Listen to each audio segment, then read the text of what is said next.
Where do you think MMA is headed when you look at the sport? And do you have a sense? I mean, you've obviously been there from the beginning. Do you have a sense of the direction? I have an idea. What I think is going to happen. Yeah, it's everything has got to evolve or it dies. Right. All right. And when you talk about the evolution, there's evolution for fighters, there's evolution for promoters, there's evolution for fans as far as what they get to watch and how they get to watch it. And all of that has to evolve for the sport to continue to rise and build. When the UFC sold, and this is no disrespect to anyone, look, at the greatest thing that the UFC had was Lorenzo Fertitta.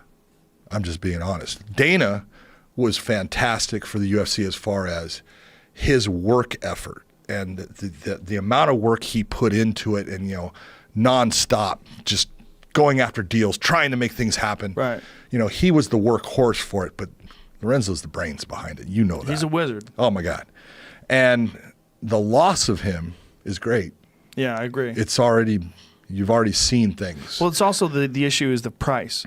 They had to pay $4 billion for something that's probably worth half. Yeah. I mean, I don't know. I'm not a business person. No, but again, it just seems like a lot of money. How did it get? How did it get to that Lorenzo. point where they exactly? Yeah, he's a wizard. He is. He's and that's. But it is one of those things that you look and you go, all right, they've changed. Yeah. And the way he went about doing things, because look at the one thing Lorenzo was not afraid of was spending money. Right. That's how the UFC survived. Here's a guy that gambled, and he was $54 million because he had $44 million in the hole. And when he then put $10 million more into the Ultimate Fighter. Exactly. Yeah. That was a time buy, and he paid for all the production. And it launched the sport. Absolutely. Literally launched the sport. Yeah. No, he deserves everything that he got from that, and he deserves that giant payout. Yep. No doubt about it. Yep. My concern is that the monthly nut is so gigantic that I just don't. I wonder if, like some people say, there's too many fights. They say there's too many fights, too many televised fights. And that this is a part of the problems. It's oversaturated, so it's very difficult to sell the pay-per-views because people are like, no, I'm not going to buy this when I'm going to watch next week on FS1. There's a big card.